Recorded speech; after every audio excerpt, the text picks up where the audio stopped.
this is our last,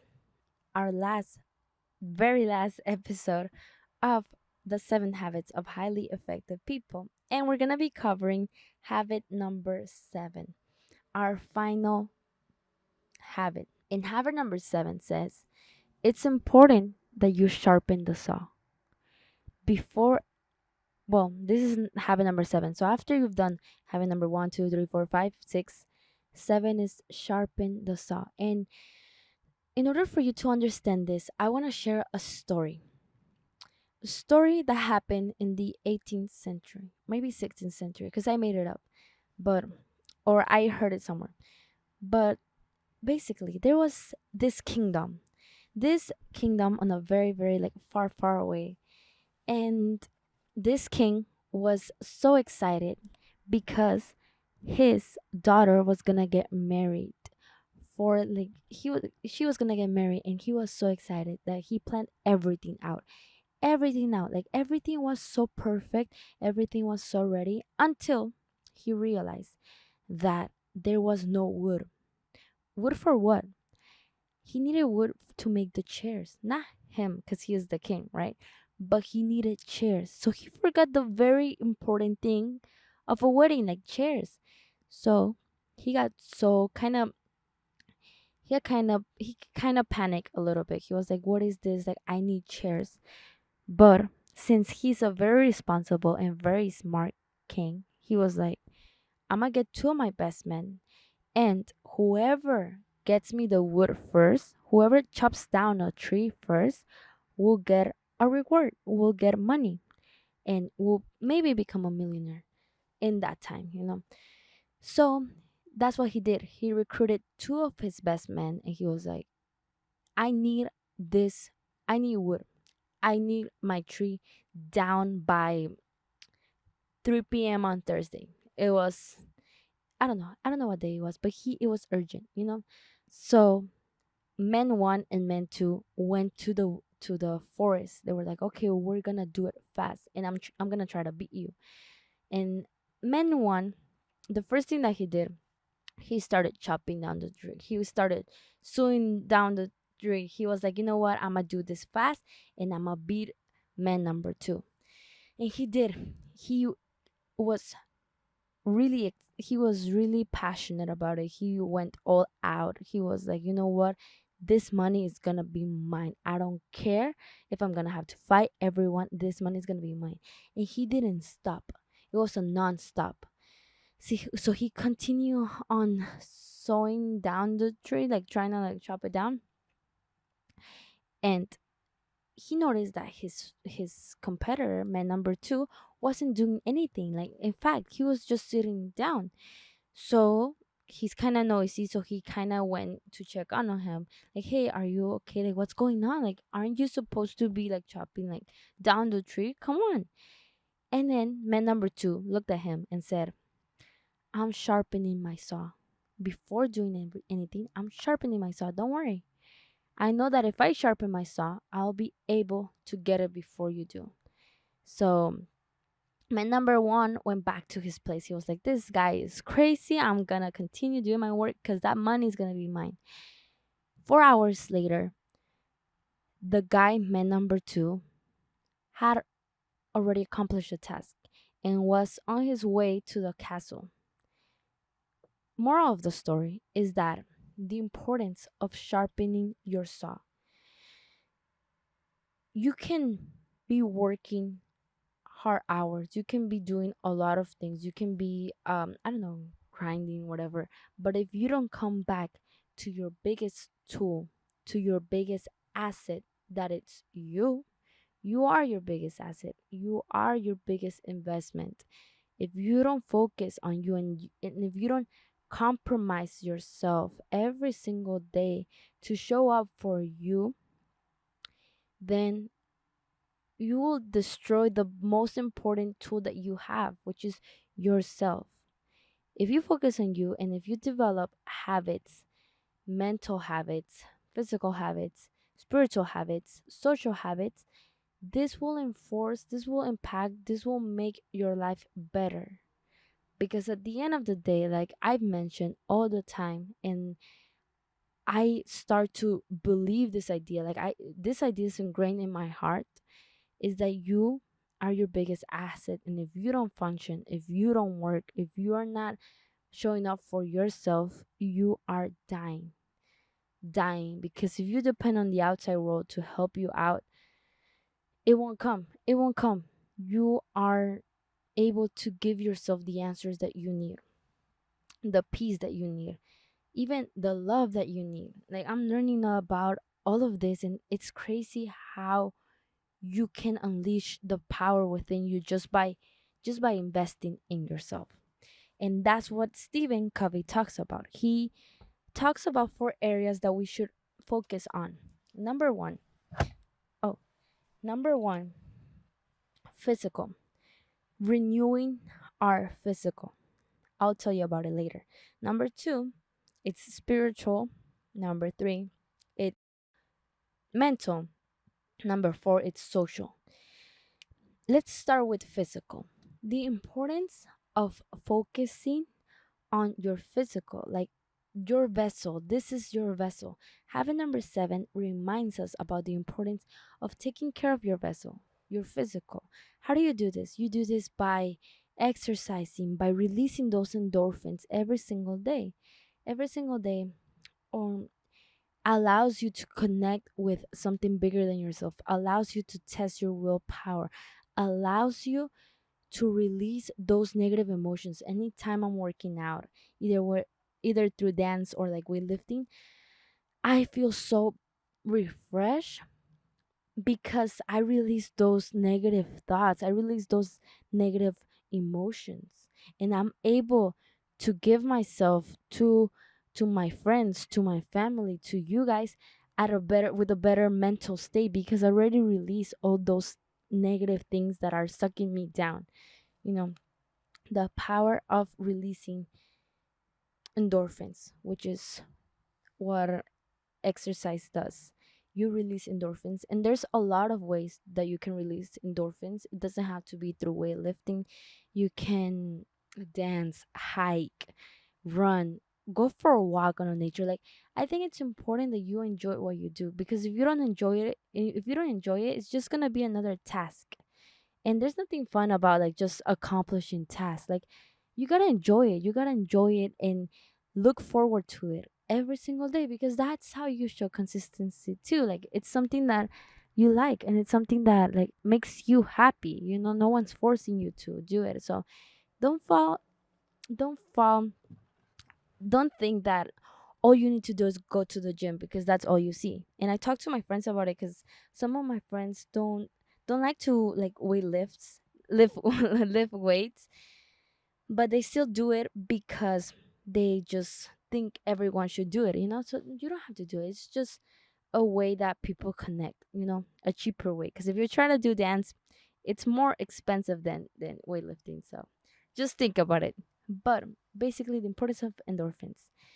Number two, spiritual renewal.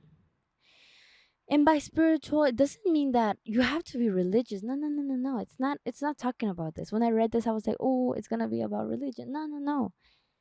The ability to connect with yourself, with your inner self, with your intuition, with your conscience, with something with a deeper purpose.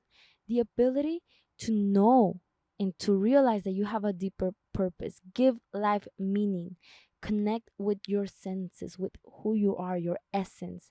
The thing that not many people talk about, the thing that you don't see, but it's projected when people see you. When people see you, they're like, oh wow, like this person has big energy, like happy energy. Like this person, like anytime I'm around this person, I feel so nourished. That's because that person worked on themselves, and it's reflected, because that's kind of something that you cannot see. It's something that you feel. And if you've ever been around someone that has like a really high energy, you feel it. Like it's like, oh shoot, I just feel so good, because that's something that you cannot fake. The meaning, the energy, the inner energy, the inner energy, that fulfillment, that oof, it's just so different. And a lot of people tap into this by meditating. I do journaling. I do a lot of journaling to get to know myself, to get to know my thoughts and understand what's going on inside my mind. Like, actually dive deep, like, hey, what's going on, April? Like, why are you feeling this way? Like, there's always something deeper. There's always something more meaningful than your symptoms. Like, there's always more, and you gotta find out what it is. So I do this by journaling, and it has helped me a lot. And you know what I do now? I look back at my old journals and see the patterns that I repeat every single year. I'm like, oh wow, I see that in 2014. Well, I started journaling like around 2018. So like I see that in 2018, I still have that same mindset. Like, you see the patterns, and that's something powerful. Once you're able to look back and see the mental patterns that you're still having, the roadblocks that you are putting into your own mind, you're able to identify, like, "Oh, damn, maybe it's not other people doing this to me. Maybe it's me who always falls back into the same patterns." So once you identify your patterns, you can cut them down because you become aware. But if you're not aware of what's going on inside you, it's going to be pretty challenging to solve things, because anytime you solve things, it's going to be like makeup. You're just going to put a makeup on, but at the end of the day, you're going to have that acne scar or whatever. You have to dive deep to see what's causing the problem. And that's the importance of spiritual renewal. Not about religion, spiritual renewal, going back to yourself, to your emotions, to your conscience, to everything that you're feeling. And I want to share a quick story that Stephen talked about. And I think it's really important if you want to do this. You can go to the beach alone. Don't go with anyone. Just go to the beach alone. If you're feeling really bad, go to the beach alone. And don't talk to anyone. Don't listen to anything. Don't read anything. Don't write anything. Don't do anything. Just stay there, and you gotta schedule this time for yourself. Like, just schedule a whole day just for yourself if you're feeling bad. And I'm gonna try once I feel like bad, once I have a bad energy. If I have, hopefully I don't. But I'm gonna try it, just a reminder for myself. But go to the beach. Don't do anything, like I mentioned. Then that's step number one. Step number two, go back, reach back. Reach back to what? Reach back to memories. Reach back to your emotions. Reach back to how you're feeling. Reach back to the things that cause your emotions. Also, reach back to happy memories. Okay, try to identify the patterns. Why am I feeling this way? Number three, don't write it down yet. Number three, identify your motives. Why do you do the things you do at this time of your life? Why are you committed to the things that you're committed to? Why? Analyze yourself. What's your motives? Why do you stay in this type of habit? Why are you still here? Why do you stay in this type of work if you're already like working and like you're 30 something or whatever? Why? What's your motives behind going to school? Identify your motives. And number four is actually write them on the sand. Write your problems, write your anxiety, write how you're feeling, and see how the water like takes back the sand. See the power of letting go. And this is just a one day activity. I feel like every day you got to invest in yourself, every single day, in your feelings, in your emotions, every single day, because that's how you create changes. If you do it one day, then the next day you're going to be feeling the same. It's a habit. A habit creates lifestyles. So it's important. Make it a habit. Every single day, show up for your spirituality, for your inner self, or for your physical, or like Stephen Covey talked about, show up for number three, your mental state, mental renewal. Oof, I love, I love, I love this topic, mental renewal. Don't become that person that only goes to school and just knows about school. Like, how would you be different if you learn everything that school taught you? Like, how are you different? You're not different than anyone because you're learning the same thing as everyone. You're just following the system. And there's nothing wrong with that. However, I feel like you can add more value to your personality, to your character, when you invest in your mind, when you try to change your perspective, see things from different perspectives, read books that challenge your mind, that make you feel uncomfortable. When you travel, if you have the ability to travel with not in a fancy luxurious way, just going out and seeing, hey, how are people living their lives? I'm going to share something that I want to do. I still haven't done it, but it's an advice that I read in one of the books that basically said that if you want to change your perspectives, start by going to a place, a rich place, not to take pictures, not to post it on social media. No, no, no. To expand your mind. See how they talk, hear their conversations. What are they talking about? Are they talking about business? What kind of businesses are they talking about? Expand your perspective. See how they dress, see how they walk, see how they eat, because that allows you to break your patterns, break your comfort zone. Once you're in your comfort zone, basically, I'm imagining that your friends are pretty much the same thing, like your friends are pretty much a reflection of who you are. And basically your friends reinforce who you are every single day. Your friends reinforce your habits because they are basically a mirror of you with a little difference, a little nuance. But if you're able to test your mind, to challenge your perspectives and go to somewhere that makes you feel uncomfortable, a rich place that changes your perspectives, like, hey, not everyone thinks the same way that I do. Like, it's beautiful to see people having different conversations that I've never had in my entire life. That makes you, that adds variety to your mental game, to your mental perspectives. That adds a different perspective, which can help you in the future. However, on the other hand, go to a place that people where people are struggling. Go to a place, and this is something I've done. I haven't gone to a rich place, but I've gone to a place where people are struggling, and see how they eat, see what they wear, see how they value life. You're going to be surprised at how those people sometimes they are facing really hard situations. W- Sometimes you're going to notice this is the moment where your perspective changes and you notice that you're so privileged. That you're so privileged. That the things that you neglect in your life are the things that people want to have.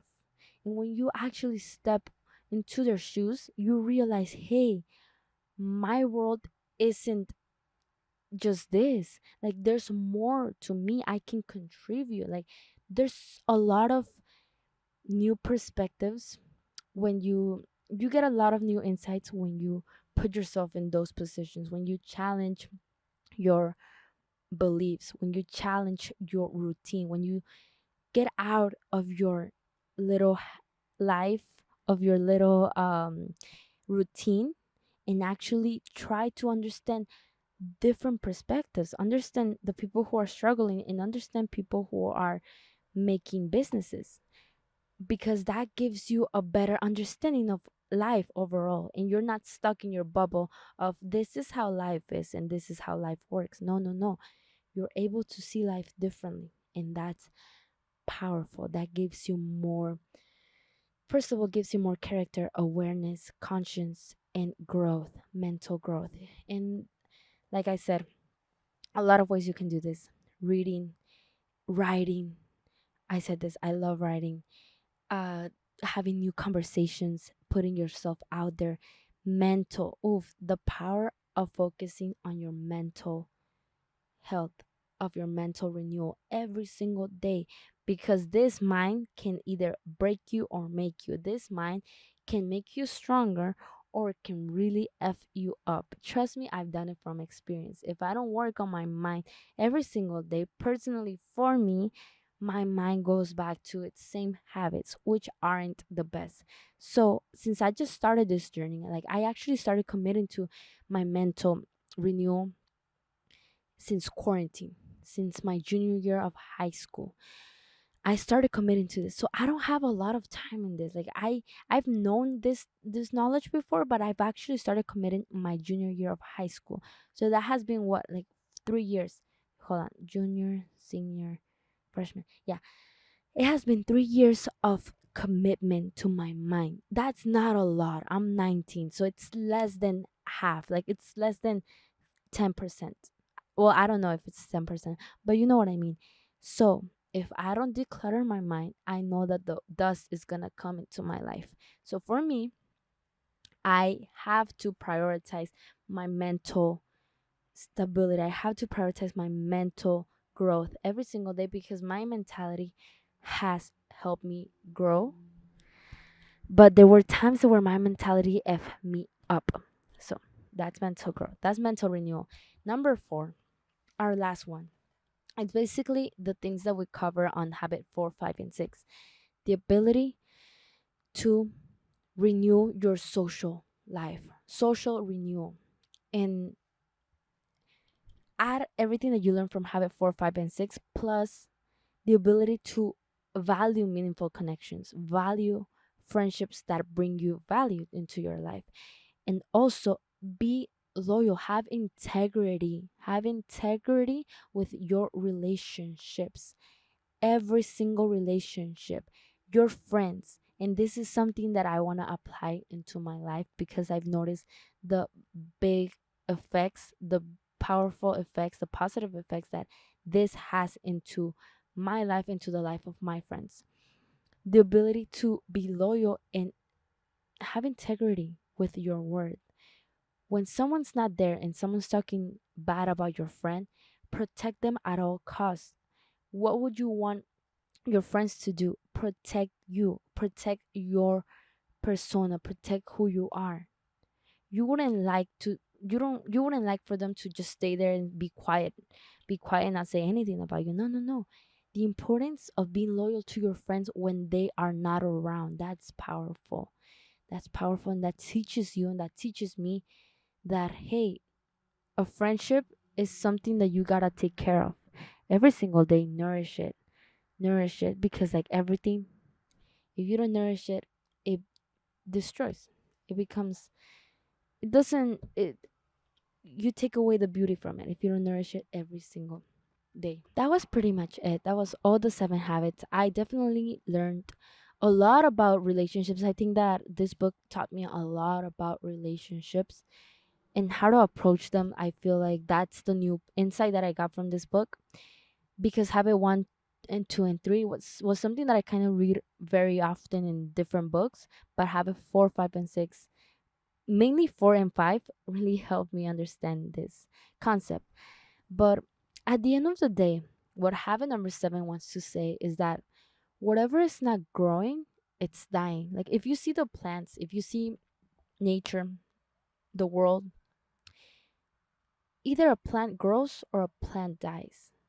There's no in between. If you don't renew yourself every single day in at least one of those areas that I already talked about, every single day, just 1 hour every day for the rest of your life. That's what Steven says.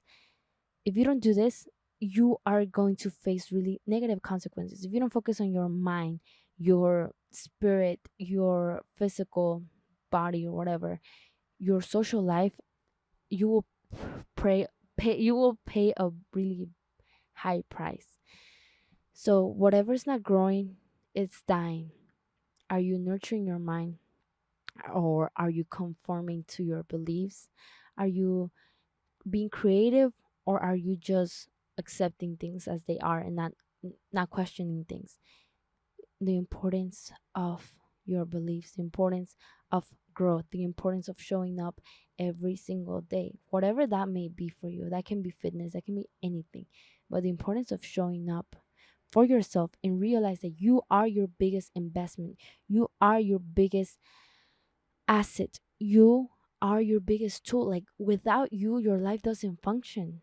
Without you, your life doesn't function. I'm not talking about the value that you offer to society. I'm talking about your life and how you create a big impact in your life, because you are the one who controls your life in every single sense. Of course, there's not, you don't have control of everything, but You have control of you, and that's powerful. So, at the end of the day, let's remember that this is no linear path. This has ups and downs. Some days you may not feel your best, but it's going.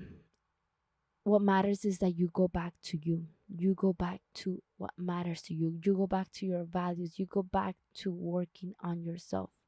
Because at the end of the day, that makes you feel worthy. That raises that self love.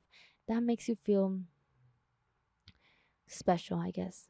But yeah, the importance of showing up for yourself and treating yourself like you actually matter.